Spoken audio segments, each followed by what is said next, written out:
Here's the problem with obsession. There's no switch to turn it off. What is going on? Put straight into the corner. You have to learn to embrace it, to control it, to use it. It's also a great combo that will launch your opponent and help. Obsession is a necessity. We operate in moments. Moments leading to victories. Victories that are measured in seconds, in milliseconds. It's these moments that define us. This is why we obsess. This is the end of you. This is the cost. We are the disciplined. We are the obsessors. Don't quit. Don't quit. Don't quit. Because when it all comes together, the relentless urge to be better, smarter, faster. Sub-Zero wins. All you can do is win. This is esports. We are ESL.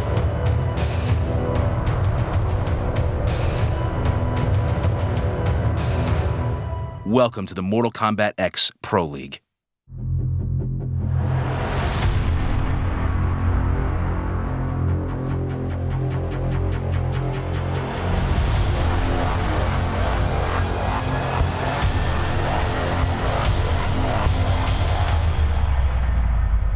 Fight!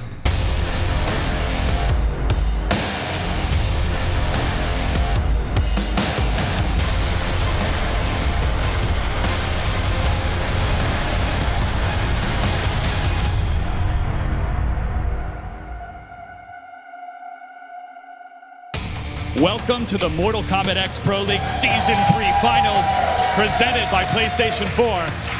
Today, the top 16 players from around the world will compete for a $200,000 prize pool. I'm Joshua Gray. Joining me is Brian Compton. We'll be your host for today's event. Very excited to be here, Mr. Gray. Season 3 so far has been absolutely phenomenal.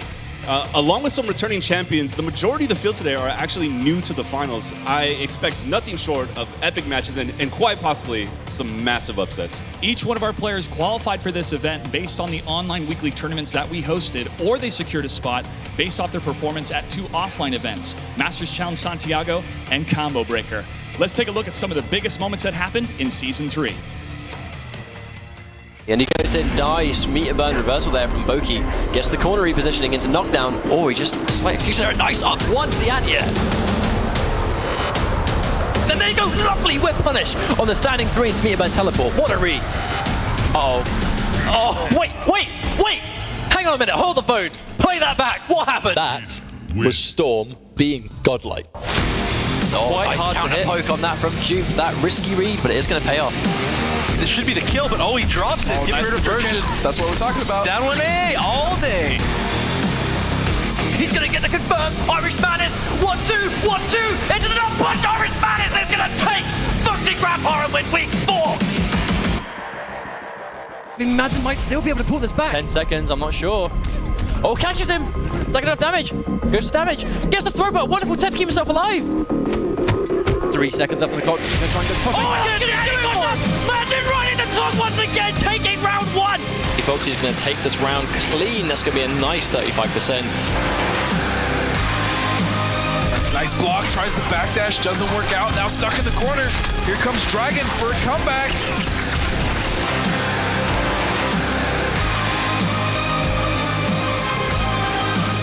This is where Sonic Foxers really gets into his own. Once he just, I don't know what he does, but oh my goodness, stop! Scar is so on point with those. He has. He's been winning. I think he has won literally every single area. Oh my goodness, what is this?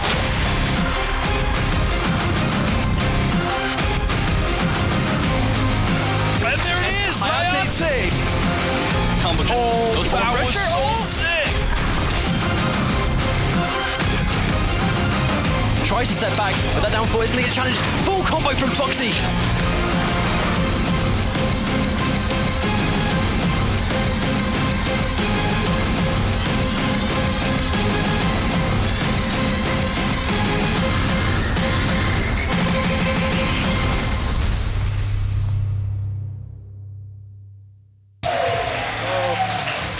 Let's take a look at our 16 players. Joining us from the North American side, we have Scar, the #1 seed and runner-up of the Season 2 finals. Critical Reaction Sonic Fox, the back-to-back and reigning champion of the Pro League. Critical Reaction Dragon, one of the surprise top performers this season. Noble Raptor, bringing top-notch consistent play in Season 3. Orbit Hayate, who impressed all of us with his Ronin Takeda. Noble Beyond Toxin, who secured his spot by defeating CR Wound Cowboy in a tiebreaker. Perfect Legend, making his 3rd Pro League Finals appearance thanks to his top 8 performance at Combo Breaker. And from South America, we have George Edward, joining us thanks to his victory at Masters Challenge Santiago last May. And from the European and CIS region, we have first seed out of Europe is PXBA Foxy Grandpa, 3-time Pro League finalist, fresh off of victory from Combo Breaker. Next, we have PND Madsen. He is the Blood God Kodokan, a very emotional player, very exciting to watch. He is also a 3-time Pro League finalist. Sacron, last season, he had the biggest upset when he defeated Foxy Grandpa, and he has proved that that was not a fluke. He is back in the 3rd seed, very impressive. Irish Mantis, you guessed it, he's representing Ireland. He is possibly the best Johnny Cage in the world, and he is also one of the players who have recently defeated Foxy Grandpa. Storm, the highest placing European from last season. His clutch factor is off the charts, and he is one of my favorite players to watch. Juppe, representing Finland, he plays Kano. We have Kano in the top 16. I'm very excited about that. Krathin from Italy. He's a very calculated Scorpion player. Happy to have him here. And of course, Boki. He is Storm's training partner. He is a very solid Kung Lao. The seeding for today's double elimination bracket is based off of Pro League points and region. Our first 4 matches will be Scar versus Boki, Orbit Hayate versus Irish Mantis, CR Dragon versus Juppe, and Perfect Legend versus PND Madsen. The next 4 are CR Sonic Fox versus Krathin, Noble Beyond Toxin versus Sacron, Noble Raptor versus Storm, George Edward versus PXBA Foxy Grandpa. After 20 best-of-5 matches, 8 players will be eliminated, and we'll be counting down until our special Injustice 2 gameplay reveal at 5 p.m. Following the reveal, the final 8 players, the Fatal 8, will continue in the tournament. Each member of the Fatal 8 will take home at least $5,000. First place will earn $75,000 and the coveted championship belt. That is a huge pile of cash, Josh. We're paying that all out in ones, right? Sure. Okay. Well, not only are we rewarding these top players, but we are also going to reward our fans and our viewers. And let's check in with our correspondents for today, Tyler Lansdowne, Jennifer Karras, and Brad Payne to tell us more. Thank you, Mr. Compton. I'm here with Brad. I'm here with Jennifer. We are your correspondents for today. Now, here's the deal. For those of you watching at home, we want you to send us your most intense MKX game face to @ESL Mortal Kombat with the hashtag #TestYourLuck. And you could win an MKX Finals prize pack with a comic book, an Injustice 2 t-shirt, an exclusive Season 3 Finals t-shirt, a Scorpion statue, a LexCorp phone charger, and an MKXL PlayStation 4 game code. Now, we'll be giving those out throughout the day. Now, back to you guys. Thank you, Tyler. Make sure to follow ESL Mortal Kombat on Twitter and Facebook and use the hashtag MKXProLeague to share your favorite moments from today's event. That wouldn't be a true MKX competition without any smack talk. It certainly wouldn't, Josh. This hype train has no brakes. Let's see what the top 16 players had to say about each other's region. North America has been pretty dominant when it comes to NRS games for the past couple of years. As far as the UK scene, I feel like the only person that's really just made noise is Foxy. We'll have to find out who's better, won't we? NA, Europe. One of us has got Sonic Fox, the other one's got me. Europe and America is pretty even as far as talent goes. The only thing that's different is the knowledge between the players, because I think a lot of people in America have more matchup experience overall because we have a bigger player base, but your players, they have a really good mindset for how they practice. We have a lot of players that want to prove themselves, and this is like perfect occasion to make that happen. There's no way that EU's better than NA. I mean, we've won EVO, we've won the past 2 ESL championships. I doubt that they'll win this season. Obviously, both regions have really good players, but it doesn't matter to me. I'm from Montreal, so we have the best player here. We are here to prove a point. We got the best players. You were saying, oh, 3 year, well, who won Combo Breaker? Was it American? No. Was it Canadian? No. Nah, EU won Combo Breaker. Foxy took that. And now we are here to show that it's not just a one man, it's not just a single entity. We are here at full force to take on NA. Foxy Grandpa, his minion is on another level right now. I do think he can take it, but he has to go through me first. Irish Manus, I can listen to that guy all day with that accent. He's the best. He's so entertaining. EU's definitely going to bring it, but America is the reigning champion right now with Sonic Fox. However, Combo Breaker, we did see a Foxy Grandpa with a stellar performance. I don't know, Ryan and Jake, it could be anybody's game, and we're excited to start the tournament. Take it away, gentlemen. Thank you very much, guys. We are Ketchup and Mustard. Super excited to be here where we have got 16 of the world's best Mortal Kombat X players ready to play for that massive prize pool. We're going to kick off game number 1, which is going to be Scar versus Boki. My name is Brad Vaughn, aka Scar, and I'm from Houston, Texas. My name is Bojan Jovanovic, aka Boki. I am from Austria. How I got ranked 1 seed is I had to fight an amazing Jax player named Jupiter. Unfortunately, I had to crush his dreams. Season 2, I came up short. Season 3, I plan on winning the whole thing. Full combo conversion here. Scar is at chip life, but he has a chance. Ich spiele Kung Lao, weil es mir Spaß macht und passt einfach zu mir. Ich spiele aus dem Bauchgefühl heraus und ich lese gut und deswegen bin ich auch gefährlich. Genuinely surprised that completely misses, but good stuff by Boki. North America has been pretty dominant. As far as the UK scene, I feel like the only person that's really just made noise is Foxy. Fox ist ein ausgezeichneter Spieler, doch dieses Mal gewinnt er nicht. Oh, he tries to go for the stagger. Boki ready for it. Gets the reversal. Again, it's quite risky stuff. Coming to these events and seeing a turnout and having people come up to you and saying they appreciate what you do, it's very surreal, man. You almost feel like a celebrity. Es bedeutet mir sehr viel, dass ich hier bin und es würde mir ungeheuerlich mehr bedeuten, wenn ich das Turnier gewinnen würde. Es würde mich auch motivieren, ein besserer Spieler zu sein.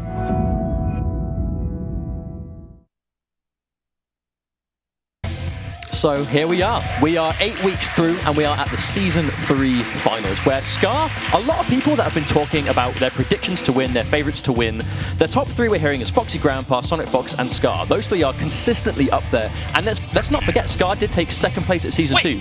Wait, hang on a minute. Boki's a Kung Lao player. What is this? All right, so for those that may not know, Boki is a Kung Lao player almost through and through. We've seen him use Takeda 1 time. And that's pretty much the only time I've ever seen him use this character. Now, going into the Season 3 finals where there's this much money on the line, he's thinking about it. Is he going to completely go away from Kung Lao for his first game of the set? I feel like it's, if you have a main and you have a pocket character, which, and he looks like he is going to lock in Takeda for his first game, it's kind of, it's risky regardless when you pick it, because you pick it at the start and maybe throw away a game or 2, or you pick it at the end and then you have to think, damn, I shouldn't have swapped, I should have stuck with my guns, because Boki is a Kung Lao player. Buzzsaw, Tempest, we've seen him play both of these quite a lot, whereas Scar is just this Sonya mastermind, and we has gone for the patented Demolition pick right now, so let's wait and see. Now, let's not forget that Scar did get 2nd place in the Season 2 finals, so I mean, he's going to be familiar with the matchup, and just like that, getting the overhead into the grenade. Demolition's going to do big damage, going in for the safe reload almost immediately. Demolition does need those grenades to do any kind of damage whatsoever. Wow, the Boki blocking 2 50-50s back-to-back. Doesn't whiff punish the dive kick, doesn't go in for it either, but manages to at least stop himself from getting a hit by the full dive kick. But no, there's a nice conversion from Scar and the corner as well already. This is where Demolition wants to be. Jumps himself into the corner, has to break. In that case, he would have been put straight back into the corner. Boki's going to get the pressure on the go, but I mean, Scar's going to take those grabs all day. NA is going to be extremely experienced in that Takeda matchup at this point. Definitely, and just like these, it's the air-to-air potential. It's just crazy. Confirms Boki might be able to pick something happen here. I mean, Takeda has got the comeback factor, but not if he drops it like that. That is going to be a strong first round to Scar. That was actually a drop after a drop. So Scar actually tried to get the safe reload, but didn't. He whiffed the final hit, which made his reload extremely unsafe. Boki not going to rise to that, and just leave damage on the table. Oh, there's that's the really amazing wake-up attack Demolition's going to get. I believe it's like a 2-frame startup, and it costs 2 grenades to use. And there's the really delayed forward one, because he wants to make him think he's going to go for a throw, so obviously you tech that by pressing buttons, we're just going to catch the mid, but Scar being really patient at the moment. Oh wow, gets a nice big leg. Oh, and another wake-up, and another reload. Yeah, that wake-up definitely wasn't for the damage. Just go full screen and get that safe reload on deck. Wait a minute, what was that? And he crossed up, cheeky stuff. Oh, gets a nice meter burn, another reload. I mean, you'll notice Scar doing that a lot because Demolition, she really needs the grenades to be super lethal, so you need to make sure you've got them fully stocked all the time. Oh, jumps off the hard to block, but Boki's going to catch him. Is that a round 1? There's a little bit, there's a little tiny bit of damage there. That delay wake up could have been massive, but going to get tagged by the massive hitbox from that back 2. So it's 1 round apiece in game number 1 of this Pro League Finals. Oh, the read on the stun grenade, wow. Will catch some jumping, doesn't get the full confirm though. And that NJP is going to be +1 block, and the forward one, the advancing mid, very good tool after it, gets the delay into the grab. Scar's going to be hesitating, expecting something else, but no, grab, just like that. Miba Kunai goes the teleport, uses it as a block string. He took that one. He took that one from Storm, I think. That's a Storm. Oh, NJP! Boki. I mean, Boki's playing Takeda right now, the way he plays Kung Lao. Just really aggressive, really sporadic, but he has the powerful of the high damage confirms and the hard to blockables. But Scar, again, is going to sacrifice big damage for the grenades, but again, it's because he's keeping the positioning, he's keeping this pressure. Now, this could actually be death. He's not going to have anything available. There's the combo into reload. We saw Scar do that so many times in the Season 2. He's going to go for the meaty grenade, and again, he hesitates. That's the mix-up right there. Game number 1 to Scar. Now, the thing is, getting put straight in the corner like that, his blocking was actually extremely on point, but the strength of Demolition, where she can choose when to detonate those grenades, and every single time, he pretty much let it go for as long as physically possible. In those instances, Boki could have jumped out at any point, but at that time, if he detonated the grenade early, he'd have got hit, so it's a complete mix-up, even after the 50-50 is blocked. Risky teleport, he's going to catch Scar, uses his bar, has the first hit bonus, so he has it just to get a nice life lead. Chunky 32%. Hard blockable time, jumps out, but he can't really do that against the back 2 threat, but at least Scar manages to break away. That was a good use of the forward 1 poke there, chasing it down, catching just outside of grenade range. Going to go in for the safe reload. 3 grenades is going to make him really dangerous. As I say that, we're going to see a big damage combo into a safe reload, no doubt, just like that. Well, I feel like this might be why we saw Boki go for Shiryu, because at this sort of like, wait, hang on, what are these confirmed? Scar, calm down. You can tell that Scar is sort of really, he's pulling out all the stops for this. We're seeing conversions he very rarely goes for. He's been really trying to refine the character. And I mean, that's the strength of Demolition. If you can take a really good variation and push it further when there's $75,000 for first place on the line, you're gonna do it. Well, one thing we're seeing Scar do that way, like obviously it's a strength, but he's really just rinsing it against Boki right now. Is all of these confirms are to just push him to the corner. It's maximum corner carry. He wants to get him there as quickly as possible because, you know, when you're right in his face in the corner, these long limbs, they don't really matter. He did cut the meaty Kuno there. That's the +1 hit guaranteeing another mix-up. If Boki can keep him here, he's in a good situation. But the problem is, if he gets tagged one single time, oh, nice anti-air. Oh, missed the confirm though. Tries to finish that one as well. I mean, sloppy drops right now, but at least he still has quite a chunky life lead, but cannot get cornered. If this gets reversed, he's going to be in serious trouble. Yep, keeps himself out of there. I mean, the thing is, he actually could have totally won that round if it had gone for the forward 1-2 string into the plus frames. Scar could totally take this one. There's the delay again. Oh, and he goes in for the explosive. I believe that was probably to try and catch out a jump. We do know that Boki does like to jump out of the corner sometimes, especially after game number 1. Scar spends the bar, still has 2.5 to go though. I want to say shout out actually Boki. I don't want to commentator's curse it, but his blocks have been extremely on point. Apart from right there, obviously. Not quite sure about that breaker though. I mean, and he can't cancel the teleport, but Scar gets tagged by it. One thing we see too often is Takeda's, after they break, go for the teleport, you need stamina to cancel it, so you don't finish the teleport. Oh, but Scar didn't catch it. Wait, what is going on? He tries to 1-1-2, drops it. Scar getting hit by the back forward 2 anyway. You can tell these guys are feeling the pressure. Oh, and he gets a clean dive kick. That's going to be big damage. He's still got a grenade to go. He's going to go in for the reload, getting an extra one. He's going to go for the knockdown. Has 2 grenades to go for his next mix-up, but Boki goes in for the teleport. He can totally win this one. He has a little piece of meter left to build, and that's going to be hard to blockable. On to Jailing, get that clean jump back dive kick. Fantastic decision. Now, we've seen Scar do that a couple of times. He's been punished for it every time, but just in the clutch moment, right when he needs to time it properly, he gets that dive kick. Really smart stuff, Scar. 2-0 up already. Boki 1 game away from being sent to losers in round 1. But those meter burn kunais are always going to, unless it's guaranteed after jailing, it's going to be a read. It's going to be a read. In that situation, Boki could have read the dive kick and just sat there and blocked. But I mean, in that situation, when you have so much pressure on the go and one touch is going to do it, are you really going to sit there and block and risk throwing all the way? However, Boki is going to stick to his guns. He does not want to go for Kung Lao. Let's not forget that Scar beat Foxy Grandpa's Kung Lao in Season 2 very convincingly. He knows this matchup, and I think Boki acknowledges that. Well, I mean, it's risky sticking with it for this long when you're not picking your main, but I mean, he has the safety of losers bracket, but going to losers in the first round gives you the hardest possible path for coming back through. Because even if you make your own finals, you've still got to win twice, but again, the first hit he does lose, and that's 3 grenades just like that. A reload, but what is this? Clean 43%, that's what that was. Scar, just with the execution, you know, when it really matters, Scar does seem to make it work. I mean, Demolition, if you can get those max damage combos, you get the reload, you get the damage, you get the setup. Oh, delays, detonates his kunais a little bit too early. Scar's just going to cleanly delay wake up out of that one. I mean, this is why Scar is a lot of players' favorites to win, right? This is why, because this clean matchup knowledge, this the consistent play. Boki has been getting a lot of mileage though. Oh, and he goes in for the big leg. Gonna get tagged. That would be plus on block. Should he blocked it, but gonna get hit by it anyway. Oh, and that's the dangerous thing right now. 2 bars. Boki sitting blocks on Boki. Oh my god, he gets hit. Not ready for the convert. Didn't have the stamina. Isn't gonna matter. He's gonna go for the reload. I think he's opting to take the round anyway. Match point for Scar. I mean, that's a tough round to lose. When you block that many 50-50s back to back and you still lose the round. I mean, Boki hasn't even got a single bar of meter to go with right now. That is demolition, my friend. You can block the 50-50, but the grenade's still gonna come. You're still gonna get jailed into stuff if you guess wrong. And there you go, speaking of guessing wrong, eats the overhead. Oh wow, the armor has actually ran out, so he doesn't get it, and that's just going to trade. So Boki loses his only bar immediately back to the corner. Scar, all this meter to go with. He's got a breaker. He could be really brave if he wants to. And even right there, the fact that Scar may potentially drop the combo, he's still going to go in for reloads. Just reload into reload. I don't even think we saw this in Season 2. Oh, hang on a minute. That's going to be sufficient damage to send Boki into the lower end of this bracket. Now, he's still in there. This is double elimination, but Scar's going to move on and have a good amount of comfort. Now, that was a tough match. I mean, really, like, Boki didn't play his main, went for Shoryu. There must have been a serious reason behind that. I mean, we do have Demolition players in Europe. We do have, we have ISA, we have Mr. Aquari, we have Harry Nightmare. So the access to the matchup knowledge is there. But I feel like because of how consistent and how powerful Scar has been in the Pro League, unless you fought his Demolition, you're just not ready for what it's going to bring, you know? Oh, I completely agree. I mean, just little things like that. was amazing. Just the knowledge of being able to play a character like Sonya. I mean, Sonya's a dangerous character, but if you can evolve her, if you can push her forward. I mean, we just saw constant setup into reload. You very rarely see reload outside the corner, but he's finding a way to make it mid-screen. If you can reload outside mid-combo and get more damage at those grenades, I mean, that's just going to work wonders for you. Wonderful stuff. So we're going to go straight into our second game of the night, which is going to be Orbit Hayate versus the Irish Mantis.